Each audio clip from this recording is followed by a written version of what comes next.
નમસ્કાર, આપ જોઈ રહ્યા છો સ્પાર્ક ટુડે ન્યૂઝ। સંજેલી નગરમાં ગરમીનો પારો વધતા જ સૂરજના તાપનો લોકોને સામનો કરવો પડ્યો છે। આ આગ ઝરતી ગરમીના કારણે નગરજનો સેકાયા। 41 ડિગ્રી તાપમાન જોવા મળ્યું છે।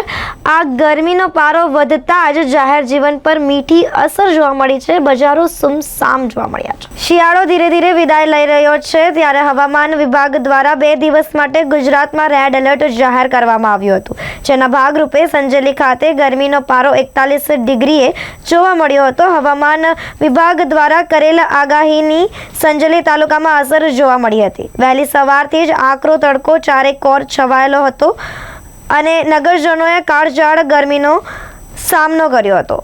હોળીના તહેવારને હવે ગણતરીના દિવસો જ બાકી રહ્યા હોય ત્યારે આકરી ગરમીના કારણે વેપાર ધંધો પણ ઠપ જોવા મળ્યો હતો। સંજેલી નગરમાં રસ્તાઓ સુમસામ જોવા મળ્યા હતા।